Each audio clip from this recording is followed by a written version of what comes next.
In the 3rd grade I was an awkward kid, had a mean drunk father, struggled to fit in and make friends, was bullied and shunned by other kids. One of my classmates, let's call him Derek, who regularly partook in bullying me, showed me kindness one day. Being deprived of kindness or attention so regularly I was putty in his hands. He hung out with me during recess when I was usually alone. We laughed and talked about girls we like. He even apologized for being an idiot to me. The reason he was nice to me was because I had brought a very popular, expensive Batman action figure to school with me to pass the time since I was alone mostly. I saved allowance and mowed lawns for 2 months to buy that toy. Everyone wanted one. By the end of the day he asked me if he could lend the action figure, and like the naive, socially inept kid I trusted him with it. The deal was to return it the following morning. I went home so happy, completely fooled, I never suspected a thing. The following day he completely ignored me. When I tried to talk to him he acted like I was crazy. When I asked him to return the action figure he simply said, "You never gave me any Batman. Maybe you imagined it," and when I persisted he threatened to beat my ass. When I complained to my teacher I was told that it was my own fault for bringing toys to school. I was afraid they would involve my father, so I dropped it.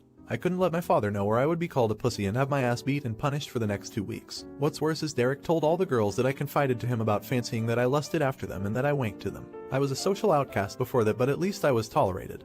But after his smear campaign with the girls I was a leper. People wouldn't even look me in the eyes, not even the teachers. Kids started throwing stones at me, sabotaged and vandalized my property. It was hell. I did nothing about it but cry. I was just a weak-willed kid after all, but to this day I wish I'd bite someone's ear off or something. Anything in retaliation. After a while the bullying died down. I focused on my studies and started getting good grades. Derek started talking to me again, but I ignored him completely. Sometimes he would repeat, "Why are you being such a baby? You didn't give me anything. You imagined it." By the end of the year we moved houses and I transferred to another school not far away. Things were much better there. I finally had friends and I was not as naive anymore, so I was not as easily targeted. But I was still mostly me and still got picked on now and then. Over the years I became somewhat of a delinquent, and in high school I got into regular fights. I may have been overcompensating for the lack of a spine I had in my younger years. I bartended in nightclubs, hotels, and cruise liners in my early 20s. This helped me a lot to be more socially adept and to understand social dynamics and human nature. I finished trade school and qualified as an electrician and later as a plumber. I know, water and electricity. But believe it or not, I thought it was ingenious at the time.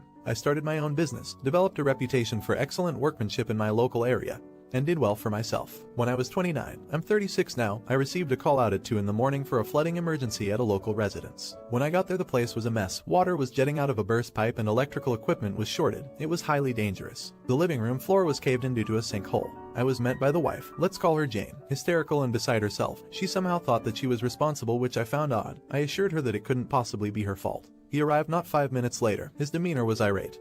He didn't greet or shake my hand when I offered. I recognized him immediately, Derek from all those years ago. He demanded to know why I have not begun fixing the issue yet. I was professional, told him what I'd told the wife in terms of costs, but I hid the written quote in my vehicle. I told him who I was and acted happy to see him, and assured him that he was in good hands. After a while of arguing with his wife he seemed to calm down and joked around with me. I knew I had fooled him. We talked about our careers, kids, our school days. I gave him tips and fake recommendations. We got along great. His trust was easy to gain. He must have thought of me as a complete sucker. I assured him that he was in good hands and this would be fixed in no time. I was careful not to start any actual work on the property.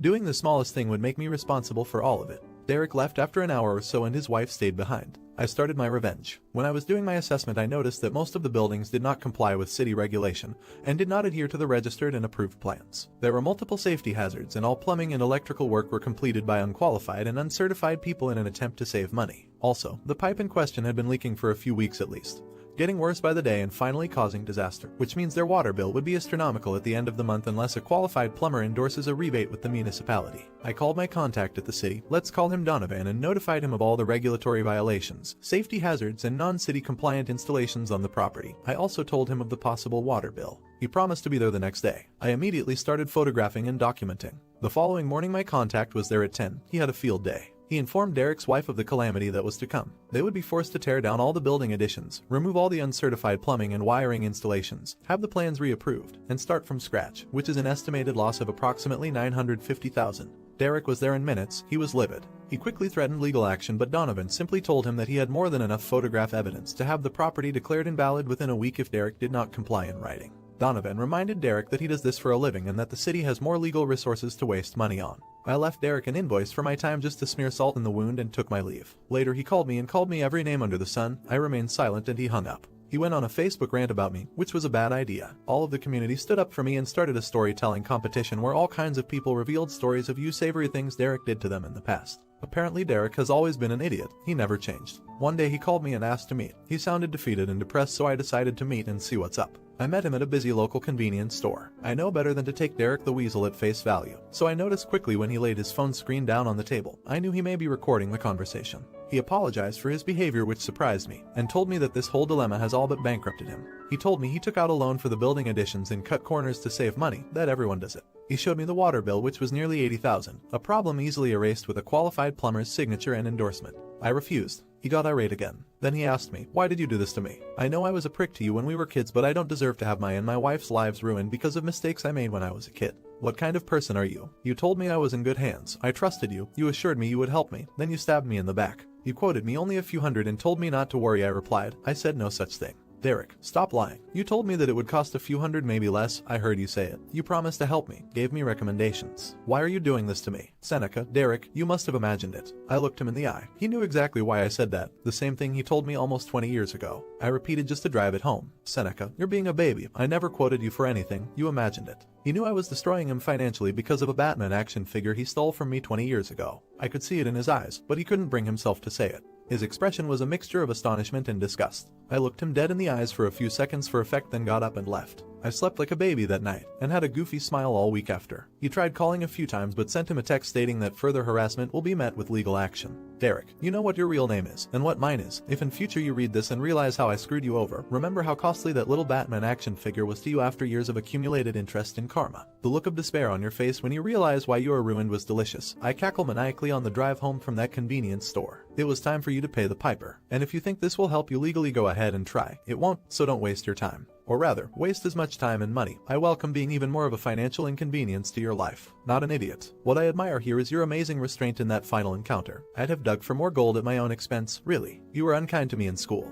How so? Which would have just opened cans of worms and doors to counterproductive engagement. You did none of it. You left it all unsaid except the key line. Amazing. Should he have shown mercy? Let me know in the comments. Now, am I an idiot for taking the retirement benefits of a man who harassed me? So this took place over 3 years, give or take some. I, female 29, left the military and picked up a contracting job in the same field. While I was starting my new career, I was also leaving an unhappy and abusive marriage. My ex-husband, male 29, was a store manager at a GameStop, and when asked if he gave military discounts, he would give military discounts and ask if people knew me on base and what I was up to. A man we will call Bubble Base, male 35, actually worked for me, and the two of them bonded over their mutual hate for women. Bubble Base would refer to me as a whore and slut at work, and even went so far as to attempt to get my home address to give to my ex. I reported the incidents through proper channels and had to get a new apartment, but unsurprisingly the military did nothing to Bubble Base. So I decided to keep my eyes on him and wait until he made another misstep. Over the next 3 years working with him was horrible. He would undermine my authority in the section by telling junior people I was stupid, being intentionally insubordinate, and publicly talking about how he was exploiting the foster care system to make money for the children he was supposed to be taking care of. About a year ago now, another girl, female 20, came to me and told me that Bubble Base was approaching her in a way that made her uncomfortable. When I pulled up their chat logs, Bubble Base was begging her to have sex with him even though he was married, and she was repeatedly telling him she wasn't interested.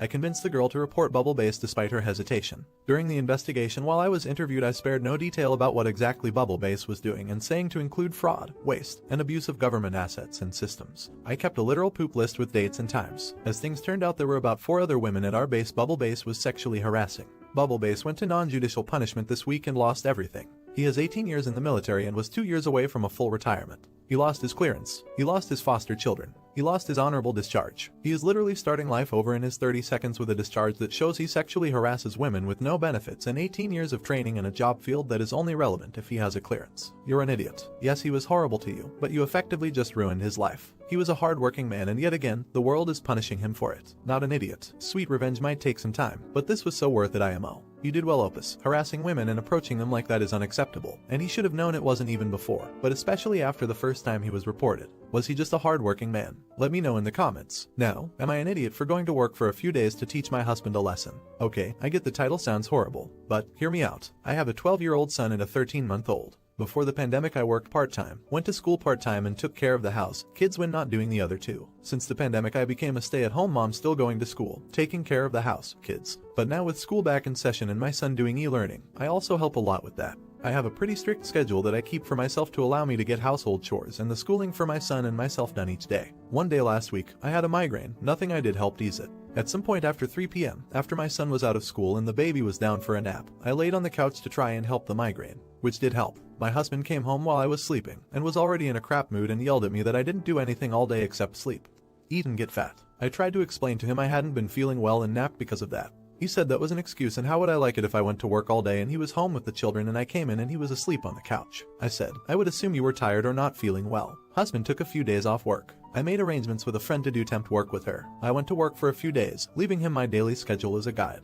The first day he called me 20 times because he couldn't handle my son's schoolwork, couldn't handle taking care of the baby, couldn't even go to the bathroom without one of them needing something. The second day, he called me 10 times with the same complaints. Both days he was asleep on the couch because he was exhausted from trying to keep up with the kids and housework. I went to work the third day. He showed up with the kids and dropped them off without saying anything to me or my friend. Luckily, my friend didn't mind. When I got home the third evening, he was asleep on the couch. I let him sleep. I mowed the grass, pulled weeds, cleaned up the house, made dinner. I tried to wake him for dinner. He refused to wake up.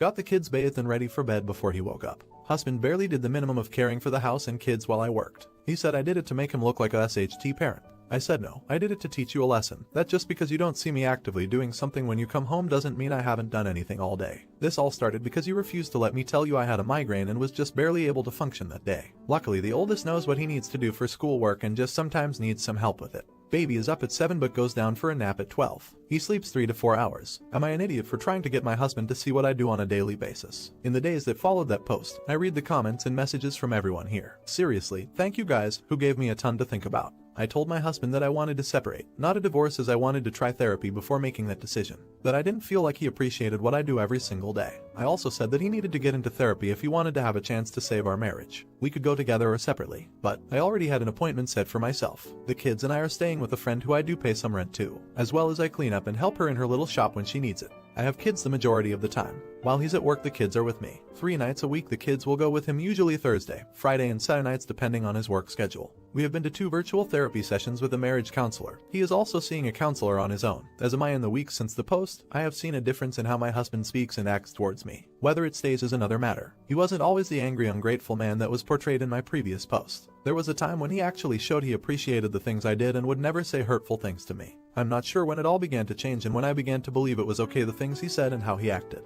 We both have a long road to get back to normal. I do hope it's with him, but I'll be okay if it's not. I do love my husband and I want to go home to him. A few mutual friends that know the full story of what's going on with my husband and I texted me to tell me they have noticed a change in his behavior as well. One pointed out that he's not drinking like he used to, but he's not wanting to go home either. According to this friend, my husband complains that it's too quiet at home, that it doesn't feel like home. Not an idiot. You are rebuilding the boundaries this man once completely trampled on. Good for you and also good for him for attempting to change his behavior. I hope that he does come around. However, if he doesn't, please keep protecting your boundaries. As the mother of his children, you do not deserve to be disrespected, especially all that you do. I wish you guys the best.